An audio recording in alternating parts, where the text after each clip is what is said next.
نحمده ونصلي على رسوله الكريم. بسم الله الرحمن الرحیم. رسول اللہ صلی اللہ علیہ وسلم نے ارشاد فرمایا، بے شک قبر آخرت کے منزلوں میں سب سے پہلی منزل ہے. اگر کوئی شخص اس منزل کو کامیابی سے عبور کر گیا تو اس کے بعد کی منزلیں آسان تر ہوں گی، لیکن اگر کوئی اسی منزل میں کامیاب نہ ہو سکا تو بعد والی منزلیں اور زیادہ سخت ہوں گی.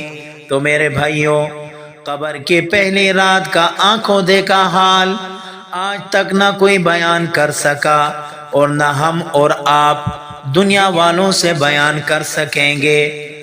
ٹھکانہ قبر ہے تیرا، عبادت کچھ تو کر غافل. ٹھکانہ قبر ہے تیرا، عبادت کچھ تو کر غافل. کہاوت ہے کہ خالی ہاتھ گھر جایا نہیں کرتے. تو میرے بھائیوں، ہمیں اپنی قبر کی فکر کرنی چاہیے. اللہ تبارک و تعالی قبر کی تنہائی سے پہلے ہمیں کئی بار تنہا کرتے ہیں تاکہ ہم خالق سے تعلق کی مضبوطی سمجھیں. ہمیں اپنی قبر کی تنہائی کو سمجھنا چاہیے. قبر کے اندر ہمارے ساتھ نہ ماں باپ ہوں گے، نہ بھائی بہن ہوں گے، نہ ہماری اولاد ہوگی، نہ ہماری بیوی ہوگی، کوئی بھی نہیں ہوگا. وہاں صرف اور صرف ہم تنہا ہوں گے. ہاں، یہ ضروری ہے کہ اگر دنیا کے اندر ہم نے اپنے رب کو راضی کیا، نماز پڑھی، قرآن مجید کی تلاوت کی، صدقہ خیرات کیے، جتنے بھی دنیا میں ہم نے زیادہ سے زیادہ نیک کام کیے، وہ قبر کی تنہائی میں ہمارے ساتھ ہوں گے. نماز بھی قبر میں ہمارے ساتھ ہوگی، قرآن مجید کی تلاوت بھی قبر میں ہمارے ساتھ ہوگی، صدقہ خیرات بھی قبر میں ہمارے ساتھ ہوں گے. کسی کے ساتھ اچھا کریں گے وہ بھی قبر میں ہمارے ساتھ ہوگا. ہر نیک کام قبر کی تنہائی میں ہمارے ساتھ ہوں گے.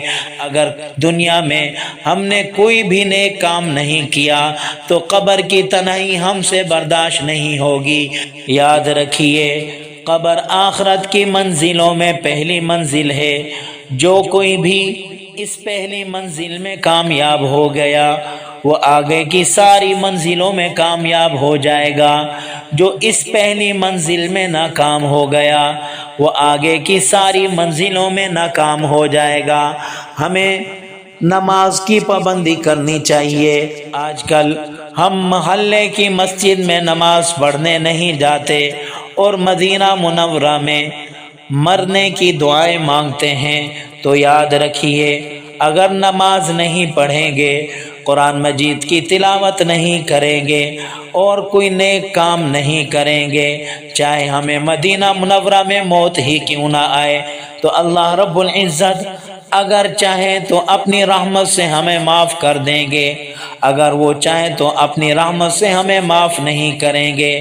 اللہ تبارک و تعالی کی ذات انصاف کرنے والی ذات ہے. اللہ رب العزت نماز پڑھنے والے کو، قرآن پڑھنے والے کو اور نیک کام کرنے والے کو، اور اسی طرح جو نماز نہیں پڑھتا، قرآن مجید کی تلاوت نہیں کرتا، صدقہ خیرات نہیں کرتا، کوئی بھی نیک کام نہیں کرتا، ان دونوں کا ایک جیسا حساب نہیں کریں گے اور ان دونوں کا ایک ہی ساتھ حشر نہیں کریں گے. ہر کسی کے لیے علیحدہ علیحدہ سزا اور جزا ہے.